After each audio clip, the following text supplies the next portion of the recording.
நல்ல ஒரு அட்டெம்ப்ட் தாங்க. ஒரு பயங்கரமான ஸ்டோரி. ஒரு மாஃபியா பத்தி பயங்கரமான ஸ்டோரி ஒன்று கிரியேட் பண்ண ட்ரை பண்ணியிருக்காங்க.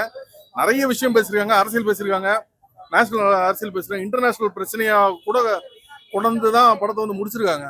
அவ்வளோ பெரிய விஷயம்லாம் அவங்க இந்த படத்துல ட்ரை பண்ணும்போது கண்டிப்பா ஒரு பெரிய எஃபர்ட் போட்டிருக்காங்க. ஒரு பயங்கரமான ஒரு தாட் ப்ராசஸ் போட்டிருக்காங்க. கொஞ்சம் ஓவர் டூ பண்ணது வந்து இந்த படத்துக்கு வந்து ஒர்க் அவுட் ஆகாம போச்சு.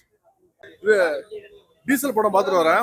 படத்தோட ஸ்டோரி என்னன்னா 1970s வந்து ராயபுரம் எண்ணூர் அந்த சைட்ல வந்து ஒரு பைப் லைன் வந்து அமைக்கிறாங்க க்ரூட் ஆயில் வர்றதுக்காக.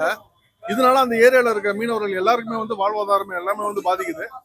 ஸோ அதனால ஒரு சில பேர் என்ன பண்றாங்கன்னா அந்த க்ரூட் ஆயில திருடி இல்லீகலா விற்கலாம், அதுல காசு பண்ணலாம்னு சொல்லிட்டு ட்ரை பண்ணிட்டு இருக்காங்க. ஸோ இதை பேஸ் பண்ணி தான் படத்தோட ஸ்டோரி இருக்கு. படம் பார்த்தீங்கன்னு வச்சுங்களேன், ஃபர்ஸ்ட் ஹாஃப் வந்து கொஞ்சம் ஸ்க்ரீன் பிளே பெட்டரா பண்ணிருக்கலாம், ரொம்ப லேகா இருக்குது. செகண்ட் ஹாஃப்ல வந்து ஹீரோ வர்சஸ் போலீஸ் ஒரு போர்ஷன் போதும். ஃபர்ஸ்ட் ஒரு ஹாஃப் அன் ஹவர் செகண்ட் ஹாஃப்ல நல்லாவே இருக்குது. பட் டுவர்ட்ஸ் எண்ட் திரும்பியும் வந்து படம் கொஞ்சம் லேக் அடிக்குது. படத்துல சாங்ஸ் பார்த்தீங்கன்னு வச்சுங்களேன், ஓப்பனிங் சாங் வந்து படத்துல சுத்தமா ஓட்டல, துண்டா வச்ச மாதிரி இருக்கு. செகண்ட் இன்னொரு சாங் வருது, அது வந்து பிளேஸ்மெண்ட்டும் நல்லா இருக்கு, நல்லா இன்ட்ரெஸ்டிங்கான சாங்கும் இருக்கு. சாங் கேட்கறதுக்கும் ரொம்ப நல்லா இருந்துச்சு.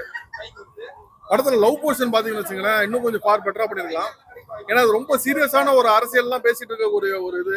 இந்த கதைக்குள்ள பாத்தீங்கன்னா அந்த கடல் கன்னி அதை பேஸ் பண்ணி ஒரு ஃபேண்டசியான ஒரு லவ் ஸ்டோரி வச்சிருக்காங்க. ஸோ அந்த ஃபேண்டசியும் இந்த ஒரு ரியாலிட்டி ரெண்டுக்கும் இடையில வந்து வைக்கும் போது ஒரே இடத்துல வந்து நம்மளுக்கு அந்த படம் பார்க்கும்போது அது மேட்ச் ஆகல. படம் வந்து மொத்தத்துல பாத்தீங்கன்னா ஒரு ஏமாற்றம் தான். ஹரிஷ் கல்யாண் யூஸ்வலா வந்து ரொம்ப ஒரு நெக்ஸ்ட் டோர் பாய், ஒரு லவர் பாய் அந்த மாதிரி தான் நடிச்சிட்டு இருந்தாரு.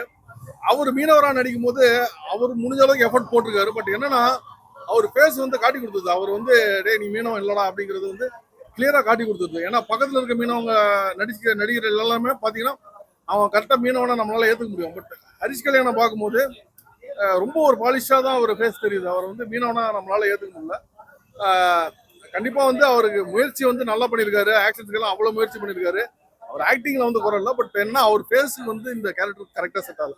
படத்துக்கு முன்னாடி பாத்தீங்கன்னா ஹரிஷ் கல்யாண் சொல்லியிருப்பாரு, தீபாவளி வரதுக்கு இந்த படத்துல என்ன தகுதி இருக்கு அப்படின்ற மாதிரிலாம் ஒரு கான்ட்ரவர்சி போயிருக்கு. அது ஏற்ற மாதிரி தீபாவளி வர இதுல ஒரு நல்ல படம் வருது. தீபாவளிக்கு 4 படம் வந்திருக்குங்க. பிரதீப் ரங்கநாதன் இன்னைக்கு வர ஒரு டாப் அப்கமிங் ஹீரோ, அவர் படம் வந்திருக்கு. அதுக்கப்புறம் வந்து நம்ம விக்ரமோட பையன் அவர் படம் ஒன்று வந்திருக்கு, பைசன் சொல்லிட்டு.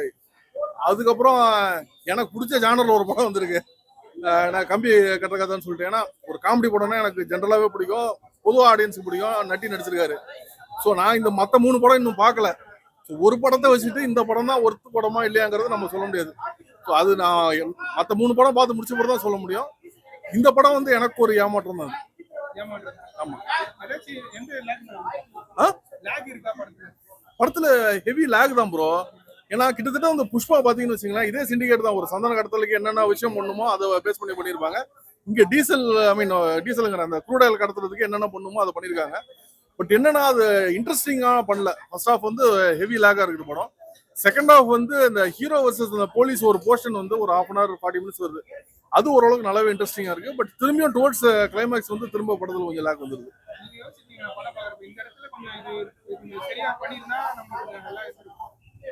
இல்ல இதுல வந்து அந்த லவ் போர்ஷன் பெட்டரா பண்ணிருக்கலாம், இல்ல லவ் போர்ஷன் அவாய்ட் பண்ணிருக்கலாம்.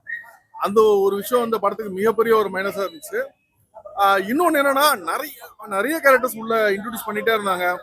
கதையை வந்து என்னன்னா ரொம்ப ஆடியன்ஸை குழப்பற அளவுக்கு நிறைய உள்ள போட்டு திணிக்க கூடாது. ஸோ ஓரளவுக்கு கம்மி கேரக்டர்ஸ் வச்சு அந்த ஒவ்வொரு இதுக்கான இம்பாக்ட் வந்து ரொம்ப ஹெவியா பண்ணணும். ஒரு சில பெரிய பெரிய நடிகர்கள் நடிச்சிருக்காங்க, வந்தா ஒரு சீன்ல பொசுக்குன்னு அவங்க கேரக்டர் முடிஞ்சு போகுது. ஸோ அதெல்லாம் பார்க்கும்போது காளி வெங்கட்லாம் எப்பேற்பட்ட நடிகர். இப்போ இடையில ஒரு படம் ஒன்று வந்துச்சு, அதுனா ஹவுஸ்மேட்ஸ், அதில் எந்த அளவுக்கு அவர் நடிச்சிருப்பாரு. அவரை கூப்பிட்டு வந்து அவருக்கு ஒரு சீன் 2 சீன்ங்கிற மாதிரி வந்துட்டு அவர் போகும்போது நம்மளுக்கு வந்து ஒரு நம்ம ஒரு டெக்னீஷியனா பார்க்கும்போது நம்மளுக்கு வேற மாதிரி தோணும். பட் ஒரு ஆடியன்ஸா பார்க்கும்போதுமே நம்மளுக்கு பிடிச்ச ஒரு நடிகர் வராரு, அவருக்கான இம்பார்ட்டன்ஸ் இல்லைங்கிறத தாண்டி பார்த்தீங்கன்னா இவரை பத்தி நம்ம கான்சன்ட்ரேட் பண்ணணும் ட்ரை பண்ணும்போது இவர் கேரக்டர் காணாம போயிருது, இன்னொரு கேரக்டர் வருது. அதை கான்சன்ட்ரேட் பண்ண ட்ரை பண்ணும்போது அது போது வேற வருது. ஸோ அந்த மாதிரி நிறைய விஷயங்கள் வரும்போது ஆடியன்ஸ் வந்து உள்ள இருக்க கிரிப் வந்து கொஞ்சம் இந்த படத்துல மிஸ் ஆயிருச்சு. அதுதான் இந்த படத்துக்கு ஒரு மைனஸ் ஆயிடுச்சு.